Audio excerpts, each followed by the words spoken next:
সকলকে আজম সেএমআই ক্লাসরুমের আরও একটি ভিডিও ক্লাসে স্বাগত জানাচ্ছি। আমি ইঞ্জিনিয়ার মোহাম্মদ আজম। আজকের এই ভিডিও টিউটোরিয়ালটিতে আমি ইন্টিগ্রেশনের বেসিক নিয়ে আলোচনা করব। আর শুরু করার পূর্বে আপনারা যারা এখনও চ্যানেলটিকে সাবস্ক্রাইব করেননি, এখনই সাবস্ক্রাইব করে বেল বাটনটি অন করে রাখুন। আমাদের এই চ্যানেলে ইঞ্জিনিয়ারিংয়ের বিষয়ে এবং এএমআই এর বিভিন্ন সাবজেক্টিভ বিষয়ে নিয়মিত ভিডিও পাবলিশ করা হয়। সো আমরা আজকে কথা বলবো ইন্টিগ্রেশন নিয়ে। তো ইন্টিগ্রেশন নিয়ে আমরা আমাদের এই ভিডিওটি দেখার পূর্বে আপনি আমার চ্যানেলের একটি ডিফারেন্সিয়েশন নিয়ে ভিডিও আছে, সেটি দেখে নিতে পারেন। এবং আমার চ্যানেলে দেখলাম যে সবচেয়ে বেশি স্টুডেন্টরা দেখছে এই ডিফারেন্সিয়েশনের বেসিক নিয়ে আমি যে ভিডিওটি দিয়েছিলাম সেটি। তো আজকে আমি এই জন্য ইন্টিগ্রেশনের বেসিকটা নিয়ে কথা বলবো। ইন্টিগ্রেশন দিয়ে আমরা কি করি, কেন আমাদের ইন্টিগ্রেশন প্রয়োজন এবং ইন্টিগ্রেশনের সূত্রগুলোকে কিভাবে আমরা সহজে তৈরি করে নিতে পারি বা মনে রাখতে পারি। সো আমাদের আজকের টপিকস হচ্ছে ইন্টিগ্রেশন।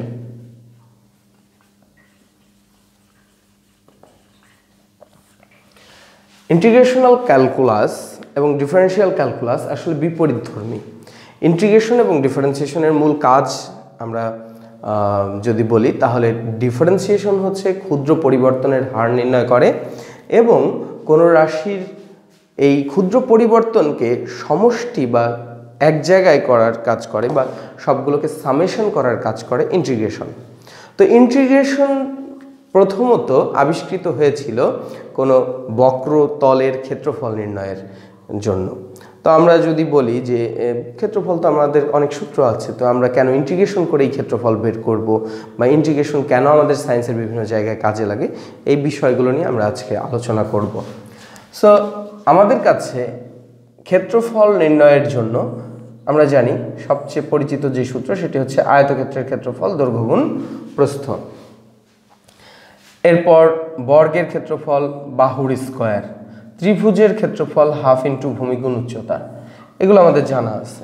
কিন্তু ক্ষেত্রটা যদি এরকম না হয়ে এরকম একটা ক্ষেত্র হয়, যে আমার কাছে যদি এরকম একটা ঢেউ খেলানো জায়গা হয় যেখানে এই ক্ষেত্রটা বের করতে হবে আমাকে, তো এইটার কি কোনো সূত্র আমাদের জানা আছে? এটার কিন্তু কোনো বেসিক সূত্র আমরা জানি না, যে এইটার জন্য দৈর্ঘ্য গুণ প্রস্থের কোনো সূত্র এখানে কাজ করবে না, কারণ এই যে এই রেখাটা এলোমেলো, এইটার জন্যই প্রথমত ইন্টিগ্রেশন আবিষ্কৃত হয়েছে। এবং এখনও পর্যন্ত জটিল জায়গার ক্ষেত্রফল নির্ণয়ের জন্য ইন্টিগ্রেশনই ব্যবহার করা হয়ে থাকে। এবং ইন্টিগ্রেশনের অনেকগুলো আদি রূপ আছে, যেগুলোকে সিমসং রুল বলা হয়, ওয়েডেলস রুল বলা হয়, যেগুলো আমরা নিউমেরিক্যাল অ্যানালাইসিসে করেছিলাম। সো এই টপিকসগুলো আসলে ইন্টিগ্রেশনেরই আদি রূপ ছিল। সো ইন্টিগ্রেশন করে কি করা হয়, এরকম বক্রতলের ক্ষেত্রফল নির্ণয় করা হয়। তো আমরা এটা কোথায় কাজে লাগাই? যেমন জমি মাপার ক্ষেত্রে আমাদের এটা কাজে লাগতে পারে, কারণ আমাদের জমি সবগুলোই যে এরকম স্কোয়ার বা আয়তাকার হবে এটা কিন্তু না, জমি বাঁকা হতে পারে। যেমন সহজ একটা উদাহরণ হতে পারে, আমাদের যদি বলা হয় যে বাংলাদেশের ম্যাপটা দিয়ে যে এইটার ক্ষেত্রফল বের করো, তো বাংলাদেশের ম্যাপ কিন্তু কোনো পরিচিত জ্যামিতিক আকারের মধ্যে পড়ছে না। সো তখন আমাদের কি করতে হবে, এটার ক্ষেত্রফল বের করতে হলে ইন্টিগ্রেশন ইউজ করতে হবে। এবং সেই ইন্টিগ্রেশন করে কিভাবে এই ধরনের বক্র ক্ষেত্রফল বা বাংলাদেশের ম্যাপের ক্ষেত্রফল আমরা বের করতে পারি, সেটাই আমরা আজকে দেখব। তো এটার ক্ষেত্রফল বের করার জন্য যেই কাজটা করতে হবে, এবং এই ক্ষেত্রফল বের করার জন্য আমরা ইন্টিগ্রেশনের একেবারে আদি রূপে চলে যেতে পারি, যে আমাদের এরকম একটি জায়গা আছে, এদিকে এক্স অক্ষ, এদিকে আমাদের আছে ওয়াই অক্ষ, এবং আমাদের ক্ষেত্রফলটা হচ্ছে এরকম বক্র। তো আমি এখান থেকে ওই পর্যন্ত ক্ষেত্রফলটা বের করতে চাই, কিন্তু এই পাশটা এরকম বক্র ঢেউ খেলানো জায়গা। তো আমাদের যেটা করতে হবে, আমরা বিজ্ঞানীরা প্রথমে চিন্তা করলো যে আমরা এই জায়গাটাকে ছোট ছোট ক্ষুদ্র এলাকায় ভাগ করে নেব। তো আমি যদি এই জায়গায় ছোট্ট একটা দাগ টানি, এখন এই যে বক্রতল, এই বক্রতলের এইটা যদি অনেক ছোট হয়, আমরা জানি বক্রতলের ক্ষুদ্র অংশ কি হয়, সমতল হিসাবে বিবেচিত হয়। যেমন পৃথিবীটা বক্র আমরা জানি, কিন্তু আমরা ক্ষুদ্র অঞ্চলে থাকি বা ক্ষুদ্র জায়গা দেখি, এজন্য পৃথিবী আমাদের কাছে সমতল মনে হয়। তার মানে বক্র জায়গার ক্ষুদ্র অংশ নিলে এখানে বোঝাই যাচ্ছে যে এটা অনেক সোজা মনে হচ্ছে। এরপরে আরেকটা যদি আমি নিই, এটাও কিন্তু সোজা মনে হচ্ছে। তো তো এখানে ট্রিক্সটা হচ্ছে আমরা সবসময় এক্স অক্ষে যেটা সেটা এদিকে ডিএক্স পরিমাণ নিব, মানে ক্ষুদ্র পরিমাণ নিব। এইটুকুর মান আমরা সবসময় কনস্ট্যান্ট রাখবো। এই পরবর্তীটাও আমরা ডিএক্স নিব, তার পরবর্তীটাও ডিএক্স নিব, এবং প্রথমটার নাম হবে এদিকে যেহেতু ওয়াই, তাহলে ওয়াই তো আর প্রত্যেকটা সমান না, কারণ একটা বেশি একটা কম, আবার এখানে এইটা একটু বেশি, এর পাশের এইটা একটু ছোট, এই ওয়াইটা ছোট হবে, এই ওয়াইটা বড় হবে। তো আমরা যদি এইভাবে অসংখ্য ক্ষুদ্র ভাগে ভাগ করি, পরিবর্তন হবে কিন্তু ওয়াই এর মান। তাহলে প্রথমটাকে আমরা বলবো, প্রথমটা এই অংশটার ক্ষেত্রফল কি হবে? তাহলে এটা যেহেতু আমরা ক্ষুদ্র করে এটাকে সোজা চিন্তা করেছি, তাহলে আমরা বলতে পারি যে এইটুকু যেহেতু সোজা, এটা কিন্তু একটা আয়তক্ষেত্র, আর আয়তক্ষেত্রের ক্ষেত্রফল কি? দৈর্ঘ্য গুণ প্রস্থ। তাহলে আমরা প্রথমটাকে বলেছি এইটার দৈর্ঘ্য হচ্ছে y1, অর্থাৎ প্রথমটার ক্ষেত্রফল হচ্ছে y1 ইন্টু ডিএক্স, দৈর্ঘ্য গুণ প্রস্থ। দ্বিতীয়টাও কি? দ্বিতীয়টা এদিকে প্রস্থ ডিএক্স, কিন্তু দৈর্ঘ্য হচ্ছে y2, অর্থাৎ ক্ষেত্রফল হবে y2 ইন্টু ডিএক্স, প্লাস তৃতীয়টা হবে y3 into dx, plus dot dot dot dot dot এরকম থাকবে। এবং এটাকে আমরা কতগুলো ভাগ করব? যত বেশি ভাগ করব তত আমাদের রেজাল্ট সূক্ষ্ম থেকে সূক্ষ্ম আসবে এবং প্রিসাইজ আসবে। অর্থাৎ আমি যত বেশি ভাগ করতে পারবো তত আমার রেজাল্ট ভালো আসবে, মানে প্রিসাইজ হতে থাকবে। সো আমরা ধরলাম এটাকে n সংখ্যক ভাগ করব, অর্থাৎ শেষেরটা হবে yn dx। এই সবগুলোকে যোগ করলে আমরা আসলে কি পাচ্ছি? আমরা আসলে এই জায়গাটার ক্ষেত্রফল পাচ্ছি, সেটাই হচ্ছে area of this curved surface. So area বের করার একটা সূত্র পাওয়া গেল। এখন কিছু কিছু ম্যাথমেটিশিয়ানরা বললো যে এত বড় লম্বা লাইন লেখার কি দরকার, এটাকে শর্ট করে লেখার কোনো একটা পদ্ধতি বের করা দরকার। তো শর্ট করে কিভাবে লেখা যেতে পারে? আমরা এটাকে সংক্ষেপে লিখে থাকি, আমরা এই চিহ্নটার সাথে পরিচিত, এটাকে বলে সামেশন, যদিও এটা গ্রিক লেটার সিগমা। সো এটা সামেশন অফ ওয়াই ডিএক্স, কিন্তু ডিএক্স তো সবার কাছে সমান, কিন্তু ওয়াই এর কি? ওয়াই এর এখানে একটা আই দিয়ে বলা হয় যে আই হচ্ছে 1 থেকে n পর্যন্ত। এই সাইনটার সাথে কিন্তু আমরা সবাই পরিচিত। এই লাইনটাই এইটা প্রকাশ করে যে i 1 2 3 4 n পর্যন্ত বসালে এটা কিন্তু আবার একটা ধারা হয়ে যাবে, এরকম একটা লম্বা ধারা বা সামেশনের ধারা হয়ে যাচ্ছে। সো এই লম্বা ধারার মতো যেই সামেশনটা, এটা আমি সংক্ষেপে সামেশন চিহ্ন দিয়ে লিখতে পারছি। এটা আর এটা তাহলে একই কথা, এটাও তাহলে এরিয়া প্রকাশ করে। এখন একজন বিজ্ঞানী বা ম্যাথমেটিশিয়ান বলে যাকে, লিবনিজ, আমরা সবাই তার নাম শুনে থাকবো। লিবনিজ এসে বলল যে না, এই চিহ্নটা তো আমার পছন্দ হচ্ছে না, এটা বাঁকা বোকা কেমনটা দেখতে। যদি এই কথাগুলো আমার সে এটা বলেছিল কিনা জানি না, তো তার কাছে মনে হয়েছে যে না, এই চিহ্নটা আসলে ঠিক না, এই চিহ্নটা থেকে একটু এটা বেটার করা যেতে পারে। তো এই চিহ্নটার নাম আমরা কি বললাম একটু আগে? সামেশন। তো তার কথা হচ্ছে সামেশন কথার যে প্রথম কথাটা, প্রথম লেটারটা, সেটা হচ্ছে এস। তাহলে এসকে আমি এইভাবে না লিখে একটু লম্বা করে লিখলে কি হয়? একটা নতুন চিহ্ন আবিষ্কার হয়ে যায়। তাহলে এই সামেশনের যে এস, সেটাকেই লম্বা করে দিয়ে সে এটাকে লিখছে ইন্টিগ্রেশন চিহ্ন। এটাকে এখন আমরা ইন্টিগ্রেশন চিহ্ন নামে চিনি, কিন্তু এটা ইন্টিগ্রেশন সাইনের থেকে এভাবে মনে রাখাটা ভালো যে এই সামেশনের প্রথম লেটার এসকেই কিন্তু সে একটু টান দিয়ে লম্বা করে দিয়ে ইন্টিগ্রেশন চিহ্নটা তৈরি করেছেন এবং ওয়াই ডিএক্স দিয়েছেন। এখন আমরা কিন্তু ইন্টিগ্রেশনের মূল সূত্রে চলে গিয়েছি, সেটা হচ্ছে ইন্টিগ্রেশন অফ ওয়াই ডিএক্স, সবচেয়ে পরিচিত আকার। এখন আমরা কি করব? যে এই আই তো এক্স তো সবসময় সেমই থাকে, আমরা জানি ওয়াই এর এখানে আই দেওয়া না দেওয়ার সেম কথা। এখন আই এর মান কত থেকে? 1 থেকে n পর্যন্ত। এই হয়ে গেল আমাদের ইন্টিগ্রেশনের সূচনা বা সূচনা লগ্নের কিভাবে এটা আবিষ্কার হয়েছিল সেটা আমাদের জানা হয়ে গেল। এখান থেকেই আসছে যে কোনো কিছুকে যদি আমরা ইন্টিগ্রেশন করে বের করতে চাই, তাহলে সেটার টোটাল এরিয়া বা যে কোনো কিছুর সাম করতে হলে সামেশন অফ ওয়াই ডিএক্স, এবং ওয়াই এর মানটা এখানে বসিয়ে দিয়ে আমরা ইন্টিগ্রেশন করলে রেজাল্ট পেয়ে যাই। অর্থাৎ এটি ক্ষেত্রফল নির্ণয়ের অত্যাধিক সহজ এবং দ্রুততর প্রক্রিয়া আমাদের জন্য। তারপর আমরা ইন্টিগ্রেশনের যেহেতু বেসিক সূত্রটা আমাদের শেখা হয়ে গেছে, আমরা এখন যেটা করব,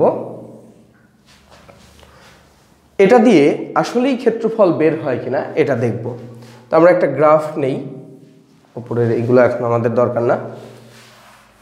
আমরা একটু চেক করে দেখব আসলে ইন্টিগ্রেশন দিয়ে ক্ষেত্রফল বের হয় কিনা। কারণ আমাদের পরিচিত একটা ত্রিভুজ একটা পরিচিত জ্যামিতিক আকার, আমরা জানি এটার ক্ষেত্রফলের সূত্র হচ্ছে এটা যদি ভূমি হয় আর এটা যদি উচ্চতা h হয়, তাহলে এটা ভূমি আমরা b ধরলে আমরা জানি half into b into h হচ্ছে এটার এরিয়া। তাহলে এই হাফ ইন্টু ভূমি গুণ উচ্চতা, এই সূত্র দিয়ে আমরা বের করব একটা ত্রিভুজের ক্ষেত্রফল এবং ইন্টিগ্রেশন দিয়ে বের করব। যদি দুইটা একই কাজ হয় তাহলে আমরা বুঝতে পারবো যে আসলে ইন্টিগ্রেশন এবং ক্ষেত্রফল নির্ণয় একই কাজ, অর্থাৎ ইন্টিগ্রেশন করে আমরা ক্ষেত্রফল নির্ণয় করে থাকি। তো আমরা একটা অক্ষের মধ্যে এই একটা রেখা, আমরা জানি এরকম রেখার সমীকরণ y = mx, তাহলে আমরা এখানে ধরলাম y = 2x, y = এটা আমরা 3x বলি, y = 3x, আর আমাদের y = 2x ধরলে ভালো হয়, 2x। তাহলে আমরা এই রেখাটা যেহেতু y = 2x, তাহলে এখান থেকে এটা হচ্ছে 0 বিন্দু, আমরা ধরলাম 1 2 3 4 এরকম করতে করতে এই বিন্দুটার মান হচ্ছে 1 2 3 4 এবং এটা 5। তাহলে এটা x এর মান যেহেতু 5, তাহলে y এর মান অবশ্যই কত হবে? y এর মান হবে 10, কারণ আমরা দেখতেছি এই রেখাটাই হচ্ছে y = 2x, অর্থাৎ এটা 10। তাহলে এই বিন্দুটা হচ্ছে 5, 10, x এর মান হচ্ছে 5, y এর মান 10। এখন এটার ক্ষেত্রফল আমরা যদি এই সূত্র দিয়ে বের করি তাহলে a = আসে হাফ ইন্টু ভূমি হচ্ছে 5, উচ্চতা হচ্ছে 10, তাহলে কাটাকাটি করলে 5 হয় 25 ইউনিট স্কোয়ার, মানে বর্গ একক, যেহেতু আমরা কোনো একক এখানে নির্দিষ্ট করিনি। এখন এইটাই যদি আমরা ইন্টিগ্রেশন করে বের করতে চাই, তাহলে ইন্টিগ্রেশনে আমাদের এরিয়ার সূত্র কি পেয়ে গেছি আমরা? y dx, এরিয়া হচ্ছে integration of y dx, area = এবং কত থেকে শুরু হয়েছে? 0 থেকে, আপার লিমিট হচ্ছে শেষ বিন্দু কত? 5, x এর মান 0 থেকে 5 পর্যন্ত। তাহলে আমাদের জানা আছে যে dx এর সাপেক্ষে ইন্টিগ্রেশন করতে হলে y এর যে x এর সাপেক্ষে মান আছে, x এর মান আছে সেটা বসাতে হবে। তাহলে y এর মান x দিয়ে হয় হচ্ছে 2x dx 0 থেকে 5 পর্যন্ত। এরপর 2 বাইরে নিয়ে গেলাম এবং ইন্টিগ্রেশন অফ x dx থাকে 0 থেকে 5 পর্যন্ত। আমরা জানি এটার পাওয়ার হচ্ছে, x এর উপরে পাওয়ার নেই মানে 1 আছে, তাহলে x⁴n এর যে সূত্র আমাদের, সেই সূত্রটা যদি আমরা এখানে ইউজ করি 2, এটা হচ্ছে x²/2 হবে, কারণ 1 + 1 / 1 + 1 0 থেকে 5 পর্যন্ত। তাহলে আমরা এখানে পাচ্ছি যে 2 আর 2 কাটা যায়, তাহলে x² এর জায়গায় x², 5 এবং 0, অর্থাৎ x এর জায়গায় একবার যদি আমি 5 বসাই, 5² - 0² = 25। অর্থাৎ ক্ষেত্রফল কিন্তু এইভাবে বের করলেও 25 আসে, এইভাবে বের করলেও 25 আসে। কিন্তু আমরা ত্রিভুজের সূত্রটা এইভাবে আমাদের জানা আছে বিধায় আমরা বের করতে পারছি, কিন্তু যদি আমাদের এরকম বক্র ক্ষেত্রফল হয় তাহলে সেরকম তো কোনো সূত্র নেই, তখন সেটা আমাদের এভাবেই বের করতে হবে। এখন ত্রিকোণমিতির ইন্টিগ্রেশনের কিছু সূত্র আছে, এগুলো কিভাবে আমরা তৈরি করতে পারি ডিফারেন্সিয়েশনের সূত্রগুলো থেকে, সেটা আমি এখন দেখাবো।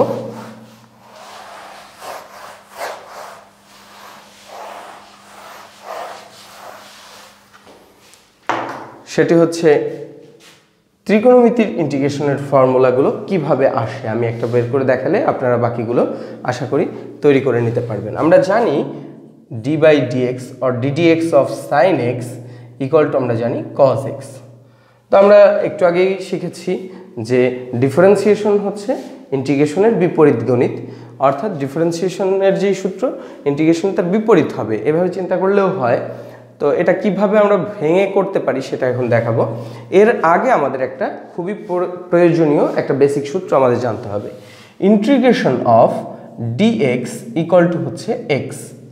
তাহলে ইন্টিগ্রেশন অফ dx = কেন x, এটা বোঝার জন্য খুবই সহজভাবে যদি আমরা বুঝতে চাই, তাহলে আমাদের এমন একটা রেখা আছে, এখানে হচ্ছে 1 আছে একটা, তার মানে y এর মান হচ্ছে 1।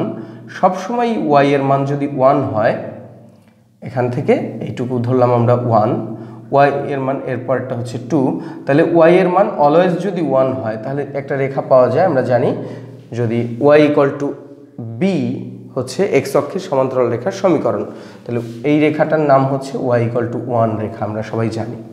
তাহলে এটার ক্ষেত্রফল কি হবে? এটার ক্ষেত্রফল হবে এই ডিএক্স ডিএক্স ডিএক্স যাই হোক না কেন প্রত্যেকটার ক্ষেত্রেই কিন্তু ওয়াই এর মান 1ই হবে।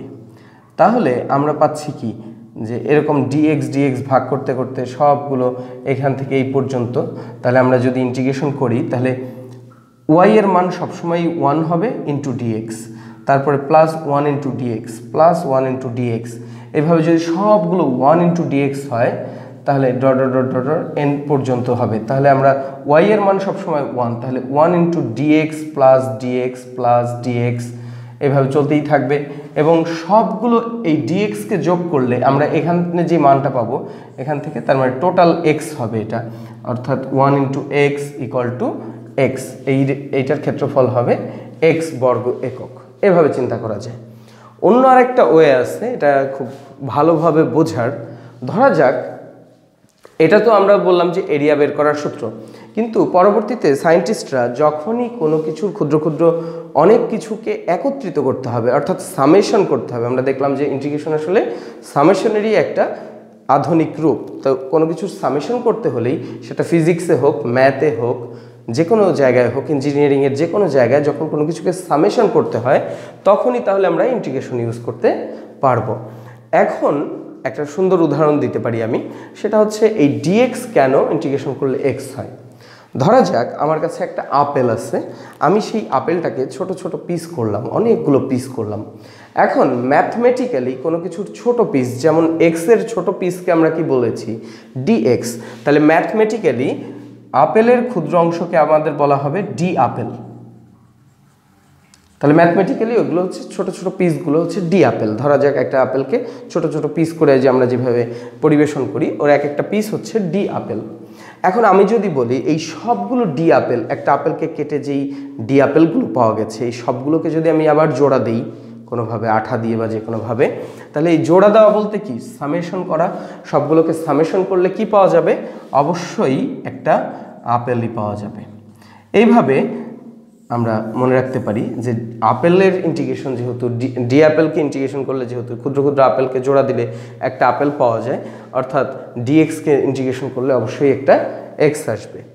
এইটা যদি আমরা এখান থেকে শিখে নেই তাহলে আমরা এই ত্রিকোণমিতির যতগুলো সূত্র আছে সবগুলোই নিজেরা তৈরি করে ফেলতে পারবো। সেটা কিরকম সেটা আমরা এখান থেকে বলবো যে এটাকে বলা যায় d sine x equal to cos x dx. আমরা এই ডিএক্স দিয়ে আড়াআড়ি গুণ করে দিলাম, যদিও এটা ম্যাথমেটিশিয়ানরা বলবে এটা ঠিক না, তারপর এটা করা যায়। তাহলে d sine x equal to এই ডিএক্স দিয়ে কজ এক্সকে গুণ করে দেওয়া। উভয় পক্ষে আমরা এখন ইন্টিগ্রেশন করলে integration of d sine x equal to integration of cos x dx লেখা যাচ্ছে।